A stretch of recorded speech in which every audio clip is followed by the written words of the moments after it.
Good morning India. दोस्तों नमस्कार। दोस्तों आज की मेरी ये कहानी किसी की ज़िंदगी की एक सच्ची दास्तां है जो मैं आप सबके सामने लेकर आई हूँ। तो ये कहानी आपको कैसी लगती है मुझे कमेंट बॉक्स पर कमेंट करना ना भूलना। और अगर वीडियो पसंद आए तो इस वीडियो को आप लाइक करने के साथ चैनल को सब्सक्राइब जरूर करें। चलो अब इस कहानी को शुरू करते हैं। दोस्तों इस कहानी को शुरू करने से पहले एक आखिरी बात, इस कहानी को सुनते वक्त ईयरफोन या फिर हेडफोन का उपयोग करें। इससे इस कहानी की ऑडियो क्वालिटी आपको पसंद आएगी जब आपके कानों तक पहुंचेगी। चलो अब इस कहानी को शुरू करते हैं। दोस्तों ये कहानी हर्ष की है। हर्ष कहता है मैं 25 साल का हूँ और जॉब की तलाश में हूँ, मगर लॉकडाउन के कारण कहीं जॉब नहीं मिल रही थी। इसी बीच मेरे साथ एक सुंदर घटना घटी थी जो मैं आपको बताना चाहता हूँ। अगर मुझसे कोई गलती हो तो माफ़ करना। मेरे घर के बगल में प्रियंका नाम की एक लड़की रहती थी। वो सेकेंड ईयर में है और देखने में बहुत ही खूबसूरत थी। जब लॉकडाउन हुआ तो सब लोग घर में रह रहे थे। कई बार मैं छत पर टहलने चला जाता, वो भी कई बार छत पे घूमते हुए दिख जाती थी।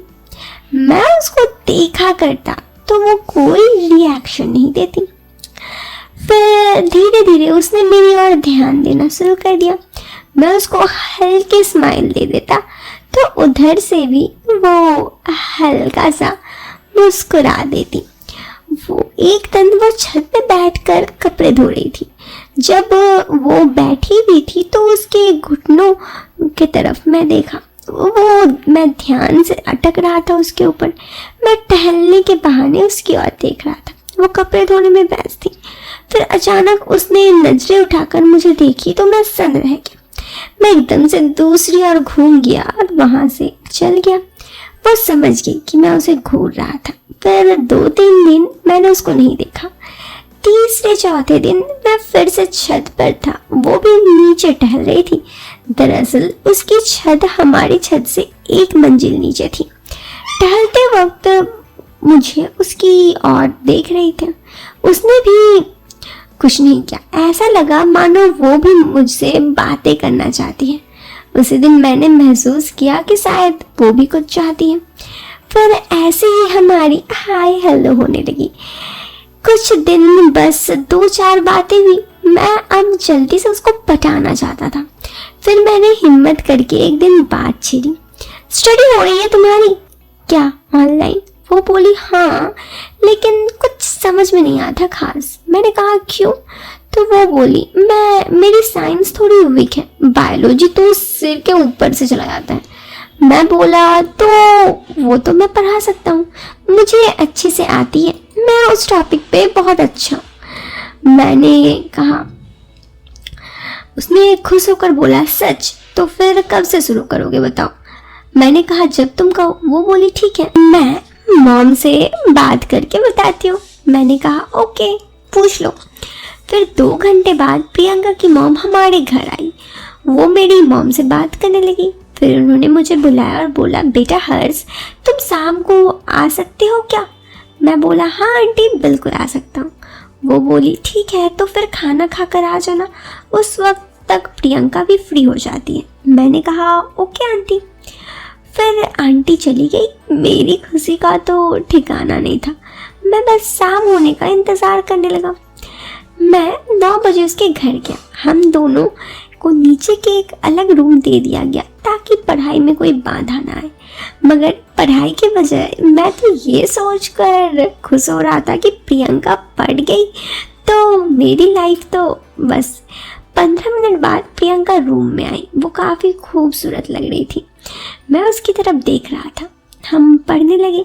मेरी नज़र बार बार उसकी तरफ डाली थी। जीव विज्ञान में तो पता है बहुत सारी ऐसे कितना ज्ञान होता है, इसलिए किसी न किसी चैप्टर में कुछ न कुछ ऐसे टॉपिक आ ही रहे थे।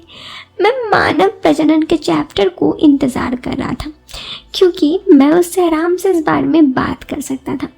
इस तरह कुछ दिन निकल गए। अब प्रियंका के साथ मेरी काफ़ी हंसी मजाक होने लगी।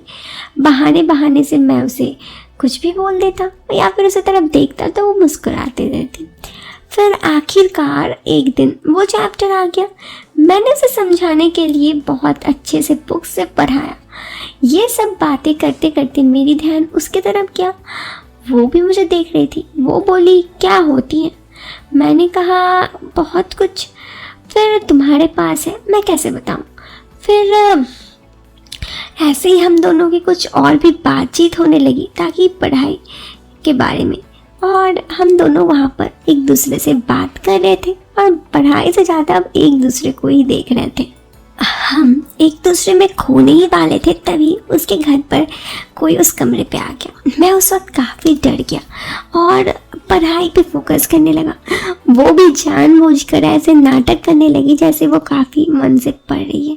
लेकिन अब मुझे जाना था, समय भी हो गया था। मैं वहाँ से चला गया। घर जाकर बस दिमाग में प्रियंका का ही ख्याल आ रहा था और सोच रहा था कि आज अगर कोई ना आता वहाँ तो क्या क्या हो सकता था। फिर उसने दूसरे दिन मुझे नहीं बुलाया। 2 दिन बाद एक दिन दोपहर में उसने मुझे बुलाया। मैं समझ गया था। उसने कहा, मेरे घर पर कोई नहीं है। दोस्तों, आपको बता दूं कि एक दूसरे को बातें करते करते हम दोनों ने एक दूसरे का नंबर भी एक्सचेंज कर दिया था। इसी वजह से वो मुझे कॉल पर बुला ली। दूसरे दिन के बाद दोपहर में मैं उसके घर गया तो वो किचन में थी। वो काफ़ी खूबसूरती से तैयार हुई थी। उसने मुझे बताया कि आज तो घर पर कोई नहीं है। फिर मैंने कहा, पहले थोड़ी सी एक्टिंग की कि चलो पढ़ा देता हूँ। उसने कहा, नहीं, अब तो हमें प्रैक्टिकल करना चाहिए। दोस्तों, उसके बातों पर अब ये साफ हो गया था कि वो क्या चाहती है। फिर हम दोनों उस वक्त काफ़ी क्वालिटी टाइम स्पेंड किया और इससे पहले कि उसके घर कोई आता मैं वहाँ से आ गया। ऐसे ही कुछ दिन तक ये सिलसिला चलता रहता। जब उसके घर कोई नहीं रहता तो मैं उसके घर जाता। ऐसे रात में 9 बजे रोज उसके घर पढ़ाने जाता। जब पढ़ाने जाता तो हम दोनों के बीच बस बातें ही होती, क्योंकि कोई ना कोई कभी भी उस कमरे पे आ सकता था।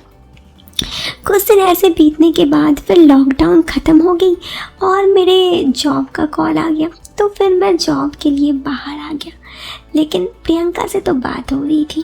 प्रियंका मुझे रोज़ कहती कि घर आओ घर आओ, लेकिन लॉकडाउन की वजह से बार बार आने जाने का भी कुछ प्रोग्राम बन ही नहीं रहा था। बहुत मुश्किल से 1 महीने बाद मैं घर गया और घर जाकर मुझे उससे मिलना था। लेकिन अब पढ़ाई के बहाने तो उससे मिल नहीं सकता था, क्योंकि अब मैं उसे पढ़ाना छोड़ दिया था। तो ऐसे ही बस छत पे जाकर कभी उसे देखता तो कभी वो मुझे देखती। लेकिन फिर एक दिन मौका मिल ही गया।